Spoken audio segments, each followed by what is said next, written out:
आज हम लोग का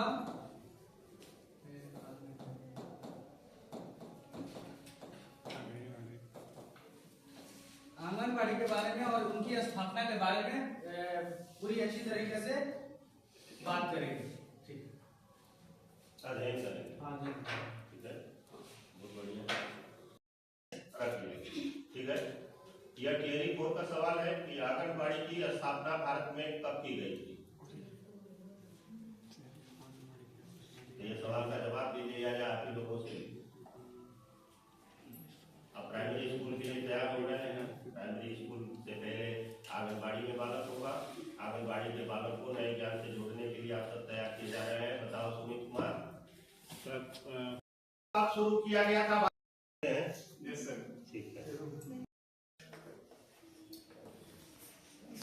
रासायनिक सही है।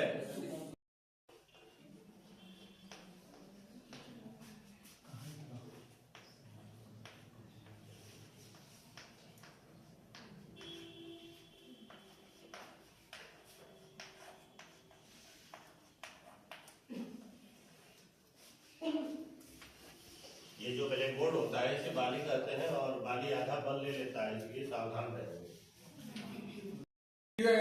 रासायनिक अभिक्रिया एवं समीकरण। हम लोग आज रासायनिक अभिक्रिया एवं समीकरण के बारे में अच्छा से इसको अध्ययन करेंगे और समझेंगे कि आखिर होता क्या है।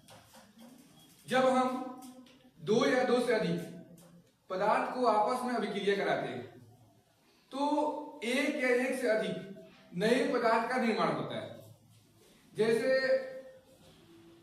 हम चावल और पानी को एक साथ रिएक्शन कराएं तो जो उससे पदार्थ बनेगा तो चावल और माड़ा बनेगा। तो इससे क्या हो रहा है कि दो एक से अधिक यानी एक चावल बना और एक माड़ा बना।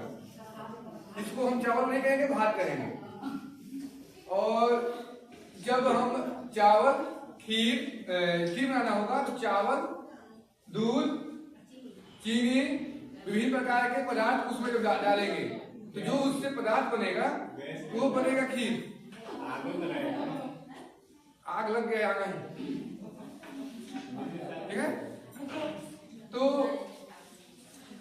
इससे हुआ कि जो एक पदार्थ बना वो बनेगा खीर। यानी हम दो या दो से अधिक पदार्थों का जब हम एक साथ रिएक्शन कराएं तो एक उससे एक ही पदार्थ का निर्माण होता है, वो होता है खीर। यहाँ टॉपिक है रासायनिक अभिक्रिया। देखिए दुनिया में जितने भी पदार्थ बने हैं उन पदार्थों को बनाने के लिए विभिन्न प्रकार के रसायनों का उपयोग किया जाता है। और जब उसके साथ हम अभिक्रिया कराते हैं, जैसे मान लीजिए कि मेरे हाथ में एक कलम है, एक पेन है। इस पेन को बनाने के लिए बहुत सारे पदार्थ लगे। जैसे मान लीजिए प्लास्टिक लगा, केमिकल लगा, पेंट लगा, इसमें डालने वाला जो भी रुई है या लोहा है जो भी लगा है इसमें जो है, इन विभिन्न प्रकार के पदार्थों को जो एक साथ रिएक्शन कराया है, जो एक साथ जब ऐड करे हैं तो एक मेरा बना पदार्थ जिसका नाम है कलम। तो यही होता है रासायनिक अभिक्रिया। और इनको दर्शाने के लिए जो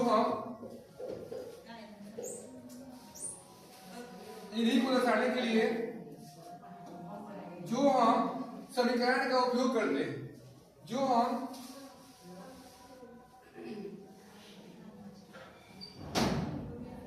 इन्हीं को दर्शाने के लिए जो हम समीकरण का उपयोग करते हैं। जैसे मान लीजिए आपको हम बोल रहे हैं कि मुझे कोई चीज बनाना है। जैसे मान लीजिए कि आपसे हम बोलेंगे कि चलिए लीजिए हमने मिल्क डाला और आटा, चलिए घबरा जाएगा। हमने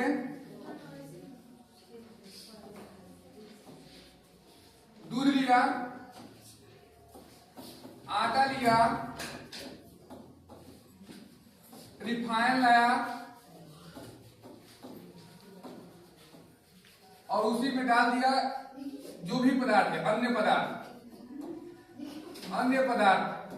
और आपसे पूछा जाएगा इससे जो बनने वाले पदार्थ है, जो इससे एक अलग पदार्थ बनेगा। यानी हमने दूध, आटा, रिफाइन और इसी में हल्का मात्रा में डाले हैं पानी। और पूछा जाएगा कि इससे जो इससे पदार्थ बनेगा। तो देखिए इसमें क्या किए, एक या एक से अधिक नए पदार्थ का उपयोग किए। ये पानी अलग हो गया, दूध अलग हो गया, आटा अलग हो गया, रिफाइन अलग हो गया, अन्य पदार्थ अलग हो गया।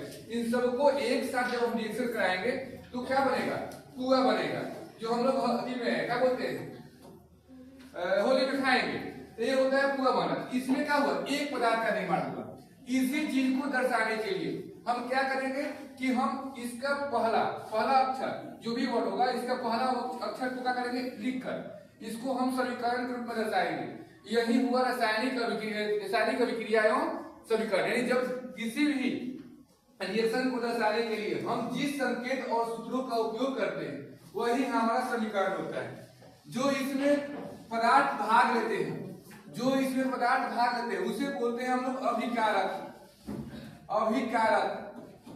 अभिक्रिया में भाग लेने वाले पदार्थ को अभिकारक कहते हैं, और जो इससे बनता है पदार्थ उसे बोलते हैं प्रतिफल।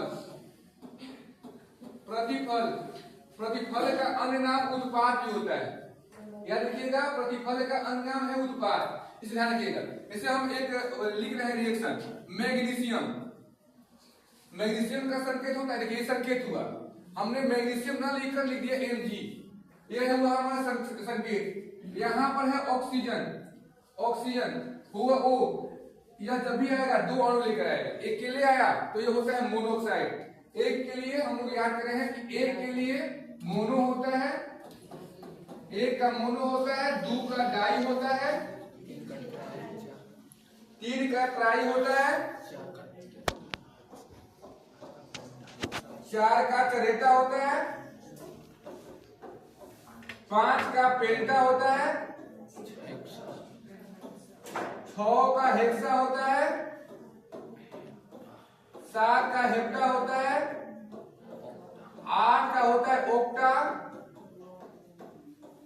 9 का होता है नोन, और 10 का होता है डेका।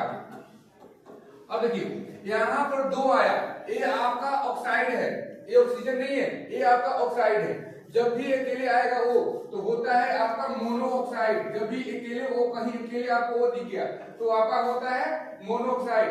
जब भी कहीं आपको वो दिख गया अकेले हो तो आपका होता है मोनोऑक्साइड।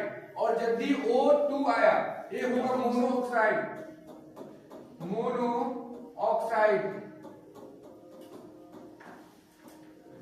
और जब 2 आएगा तो होता है डाइऑक्साइड।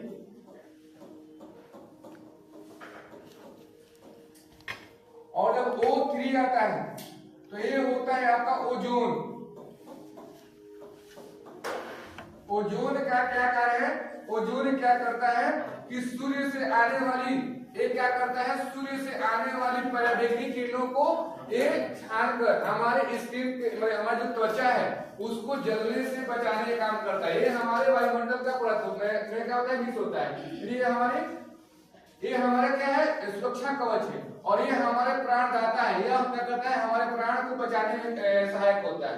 तो अभी हमने लिखा, यहाँ पर लिखे थे मैग्नीशियम जो है वो आपका ऑक्सीजन से सहयोग कर रहा है, तो हो जाएगा इसका रिएक्शन रहेगा Mg प्लस O2 तो बनेगा MgO। तो हम लोग पढ़े हैं जहां तक ये आपका मैग्नीशियम होता है, ये आपका ऑक्सीजन है, एक मैग्नीशियम और एक ऑक्सीजन बना हमारा MgO। तो जो पदार्थ इसमें भाग लिए उनको हम लोग बोलते हैं अभिकारक। क्या बोलते हैं, अभिकारक। जो पदार्थ अभिक्रिया में भाग लेता है उसे अभिकारक कहते हैं, और अभिक्रिया के दौरान बना नया पदार्थ को प्रतिफल कहते हैं। अब देखिए जो इसमें भाग लिया है वो हमारा हुआ अभिकारक, और हुआ जो पदार्थ बना वो हमारा हुआ प्रतिफल। परंतु यहाँ पर गड़बड़ है।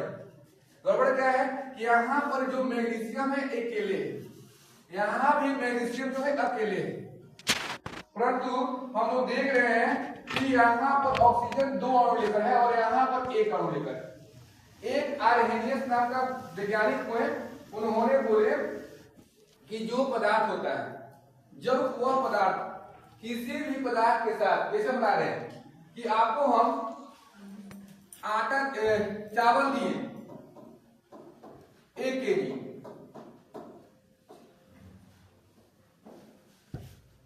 पानी दिए 2 kg, पानी दिए आपको 2 kg, और बोले कि एक आपको दोनों को मिक्स कर दो, दोनों को मिक्स कर दो तो जो उससे बनेगा हमारा भात। इस भात का वजन कितना होगा? तो आप बोलिएगा 3 kg। हम बोलेंगे नहीं, बढ़ जाएगा, 4 kg हो जाएगा, 2.5 kg हो जाएगा। आप बोलेंगे नहीं, जितना हम सामान दिए थे उतना ही हम लेंगे, तो हम नहीं लेंगे। यही बोलते आर्हेनियस बोले कि एक होता है द्रव्यमान संरक्षण सिद्धांत, एक होता है द्रव्यमान संरक्षण सिद्धांत।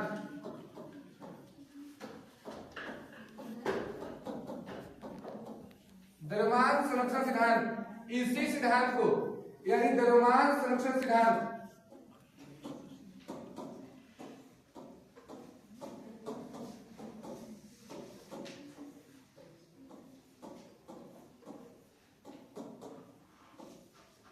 द्रव्यमान संरक्षण सिद्धांत को आर्हेनियस नामक वैज्ञानिक दिए थे। उन्होंने बोले देखिए, जितना भी हम पदार्थ का उपयोग करेंगे किसी भी अभिक्रिया के दौरान, उतना जब नया पदार्थ बनेगा उसमें भी आपके अणु और परमाणुओं की संख्या बराबर होगी। यानी यहां पर हम लोग देखें, यहां देखें कि यहां पर मैग्नीशियम की संख्या 1 था, यहां भी 1 है, यहां ऑक्सीजन 2 है और यहां कितना है? यहां 1 है। ये हमारा बराबर नहीं है, तो इसके लिए क्या करेंगे कि हम इसको संतुलित करेंगे। इसको क्या करेंगे? संतुलित करेंगे। यानी Mg+O2 था तो हम करेंगे MgO। अब इसको संतुलित कैसे करेंगे? संतुलित का मतलब होता है कि अभिकारक जो दूसरी तरफ है, तीर के एक पहले साइड और तीर के दूसरे साइड, जो तीर के पहले साइड है यानी उसको अभिकारक कहते हैं। तो अभिकारक और प्रतिफलों में अणु और परमाणुओं की संख्या बराबर करना है, इसी को बोलते हैं संतुलित। तो यहाँ पर मैग्नीशियम 1 है, यहाँ पर 1 है, कोई बात नहीं, यहाँ ऑक्सीजन 2 है, यहाँ कितना है? 1 है। तो हम जब भी किसी को देंगे तो हम पीठ पर लेते हैं, हम आगे देते, हाथ लेते हैं। याद रखिएगा, किसी को भी कुछ देना होता है तो हम हाथ लेते हैं, उसके पीठ या कपार पर बांध देते हैं, पहले हम हाथ लेते हैं। जैसे कोई भीख मांगेगा तो उसको हाथ में देंगे, उसके झोली में पीठ जो भी झोली होगी उसमें देंगे, उसको हाथ में देंगे। तो हम हाथ में देने का मतलब होता है आगे देंगे। तो यहाँ देंगे, यहाँ कितना है? 2 है, यहाँ कितना हुआ? 2। अब देखिए ऑक्सीजन कितना हो गया? 2 हो गया। परंतु जब 2 हुए, जैसे हम लोग के घर क्या होता था, अभी भी होता है, जैसे हमारे घर में क्या होता है कि जब कोई हुआ या मामी कोई भी रिलेशन से में हमारे घर आते हैं तो क्या करते हैं, जब मान लीजिए हम 4 भाई, हम कितने भाई हैं? 4 भाई। तो वो क्या करेंगे कि सोचेंगे ज्यादा समय क्या करते हैं, मतलब घर में रिवाज चलता है कि ज्यादा समय बालक को पैसा देना होता है। चलिए कोई बात नहीं, सभी लोग सोचते हैं कि ज्यादा समय बबुआ को मिठाई खाने के लिए कुछ हम दे दें। तो जब 4 भाई हैं सोचेंगे कि 10 रुपए देंगे तो 150 का खर्च हो जाएगा, 100 रुपए दिए तो 400 खर्च हो जाएगा। इतना देने से अच्छा है कि जो छोटका है उसको पकड़ा जाए और छोटका को 100 रुपए दे दिए जाए और बोल दिया जाए कि काम किया जाए, करना बांट बांट कर सब लोग खा लीजिएगा। अब तो वो चलेगा। अब कोई पूछेगा कि आपको कितना रुपए मिला, छोटका बोलेगा 100 रुपए दे कोई, ठीक है। छोटका बोला 1 2 3 4 भाई होगा। पहला से पूछेगा कितना रुपए दिया गया, कितना हुआ गई है तो आपको कितना रुपए दिए, वो बोलेगा 100 रुपए। दूसरा आया, अच्छा पूरा गई है, कर पता गई है 100 रुपए। ये सब बोलेगा 100 रुपए। कोई ये नहीं बोलेगा कि हमें 25 मिला है, कोई ये नहीं बोलेगा कि हमें 25 मिला है, सब बोलेगा कि मुझे 100 मिला है। अब इस सबका ऐड किया तो हो गया 400 और डी कितना हुआ है? 100 रुपए। यानी यही होता है, ये होता है यही पे जानिएगा, डी हम ए होकर 2। और मैग्नीशियम भी कहेगा कि मेरे पास 2 अणु है और ऑक्सीजन भी कहेगा मेरे पास 2 अणु है। क्योंकि हम आगे वाले को देंगे, किसी छोटा को देंगे ये तो बड़ा को देंगे, मतलब किसी एक को दे दिए तो हम यहाँ आगे रखे हैं। यही सिस्टम है, यहाँ देखिए यहाँ सबके साथ नहीं होगा। मिला है 25 रुपया और बोलेगा कि मुझे 100 रुपए मिला है, हुआ गई 100 रुपए दे गई। वही सिस्टम यहाँ भी है। जब और 2 यहाँ रख दिए हैं, 2 ऑक्सीजन को भी 2 अणु मिल गया और मैग्नीशियम को भी 2 अणु मिल गया, तो इधर मैग्नीशियम के पास कितना अणु है? 1 अणु। यहाँ भी हम देंगे 2। अब देखिए मैग्नीशियम के पास हो गया 2, यहाँ भी हो गया 2, ऑक्सीजन के पास 2 से गुना हुआ यहाँ पर, इसका भी हो गया 2। इसको बोलते हैं संतुलित रासायनिक समीकरण। तो एक क्वेश्चन बनता है संतुलित रासायनिक समीकरण किसे कहते हैं? तो बोलिएगा ऐसी रासायनिक अभिक्रिया, ऐसी रासायनिक, देखिए आपका रसायन के माध्यम से पढ़ रहे हैं, तो बोलेंगे ऐसी रासायनिक अभिक्रिया जिसमें अभिकारक, ये आपका अभिकारक है और ये आपका प्रतिफल है। तो ऐसी रासायनिक अभिक्रिया जिसमें अभिकारक और प्रतिफलों में अणु और परमाणु की संख्या बराबर हो तो उसे संतुलित रासायनिक समीकरण कहते हैं। अगला क्वेश्चन पूछता है कि असंतुलित रासायनिक समीकरण किसे कहते हैं? तो बोलिएगा ऐसी रासायनिक अभिक्रिया जिसमें अणु और परमाणु की संख्या बराबर नहीं हो उसे असंतुलित रासायनिक समीकरण कहते हैं। क्वेश्चन पूछता है कि यह किसके कहने पर हम लोग इसको संतुलित या असंतुलित करते हैं? तो बोलिएगा आर्हेनियस के कारण, क्योंकि वही क्या कहते थे, द्रव्यमान संरक्षण सिद्धांत दिए थे। अब एक बात यहाँ पर आता है, जो मैग्नीशियम के पिता को कौन को देखा है? मैग्नीशियम के पिता को यहाँ इसमें कोई देखा है क्या? कोई देखा है? मैग्नीशियम के पिता को कोई देखा है? आप लोग छुरछुरिया बम देखे हैं? देखे हैं ना? छुरछुरिया बम को जैसे हम मतलब छुरछुरिया बम, छुरछुरिया बम हो गया, छुरछुरिया बम को जैसे हम चलाते हैं तो जैसे फट फट की आवाज का जलता है, हूबहू आपका मैग्नीशियम कैल्शियम भी जलता है, सेम होता है। दोनों में आपका अंतर किसी प्रकार का नहीं है। जिस प्रकार छुरछुरिया बम जलता है उसी प्रकार आपका मैग्नीशियम कैल्शियम जलता है। होता कैसा है? यह एक पतला चालक तरह होता है। जैसे आप लोग देखे होंगे आज से पहले 5-6 वर्ष पहले एक ट्रच का उपयोग हो रहा था, उसमें जीबी होता था। ऐसे ट्रच होता था, ट्रच में यहाँ पर ऐसे लगा होता था, यहाँ से एक जीबी आता था, उसको ऐसे करता था, कनेक्ट करता था और एक जाकर इसमें जो आपका एक जो यहाँ बॉल होता है इसमें आकर टिकता था। अब देखे होंगे जो जीबी होता था ना, ये जीबी की तरह ही होता था, लगभग हल्का फुल्का होता है, वो आपका रिबन होता है। उसमें क्या होता है कि यह मैग्नीशियम जब ऑक्सीजन से अभिक्रिया करता है तो उसके ऊपरी जो परत, जैसे मान लीजिए रिबन हो गया, इसके ऊपर चारों तरफ क्या करता है, उजला परत, जैसे आप देखे होंगे कार्बन, जैसे कार्बन व्हाइट वाइट, इसका पूछता है कि मैग्नीशियम ऑक्साइड का रंग कैसा होता है, एनजीओ का रंग कैसा होता है? आप बोल दीजिएगा सफेद, इसका रंग होता है सफेद, इसका रंग सफेद होता है। और जब ये लगता है तो ये जैसे कार्बन लगता है तार के ऊपर, कार्बन जैसे एल्युमिनियम के देखोगे, एल्युमिनियम के ऊपर भी जो लगता है मूर्छा, उसको मूर्छा बोलते हैं ना, तो ये जो लगता है ना, इसका रंग होता है उजला, और मैग्नीशियम ऑक्साइड के भी रंग होता है उजला, ये सफेद। तो ये क्या करता है कि इसको जलने में अवरोध उत्पन्न करता है। जब आप जलाइएगा ना तो ऐसे छुरछुरिया बम क्या होता है कि जब मेरिया जाता है, यानी जब वो ऑक्सीजन से अभिक्रिया कर ले ज्यादा मात्रा में तो वो ज्यादा काम नहीं करता है, हम लोग धूप में उसको सूखने के लिए ज्यादा रखते हैं। तो ऐसे ही वो क्या करता है ना कि जब उसके ऊपर मैग्नीशियम का रिबन के ऊपर जब वो मैग्नीशियम ऑक्साइड का परत जम जाता है तो उसको जलने में अवरोध उत्पन्न करता है। जब जलने में अवरोध उत्पन्न करता है तो हम लोग क्या करते हैं, जो पंचर साटने वाला वो होता है ना, रेगार्मल, या उसी को बोलते हैं श्रेष्ठ पत्र, रेगार्मल को हम लोग बोलते हैं श्रेष्ठ पत्र। श्रेष्ठ पत्र से उसका क्या कहता है, साफ कर दिया जाता है।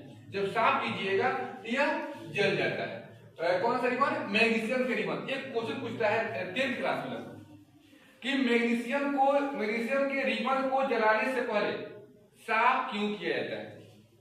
एक क्वेश्चन आता है, मैग्नीशियम के रिबन को जलाने से पहले साफ क्यों किया जाता है? आप बोलिएगा कि हम जानते हैं मैग्नीशियम के रिबन को खुले वातावरण में रखने पर, मैग्नीशियम के रिबन को खुले वातावरण में रखने पर वह नम वायु में उपस्थित ऑक्सीजन से, यानी O2 से, ऑक्सीजन से अभिक्रिया कर अपने ऊपर एक विशेष प्रकार की परत बना लेती है, जिससे वह जलने में अवरोध उत्पन्न करता है।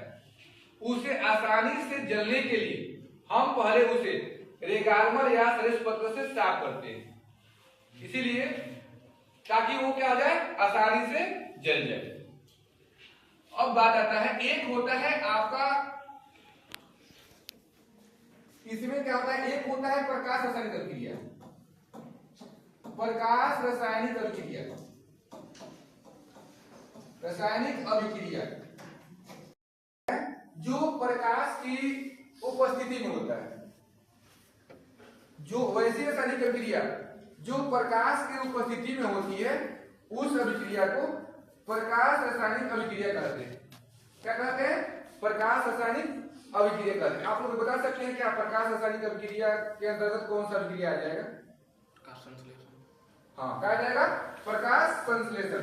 इसमें क्या होता है कि प्रकाश जो संश्लेषण की क्रिया होता है वह प्रकाश की उपस्थिति में होता है, ये बिना प्रकाश की उपस्थिति में नहीं होता है। इस ऐसे संकेत को क्या कहते हैं? प्रकाश रासायनिक अभिक्रिया कहते हैं। तो आप लोग को क्लास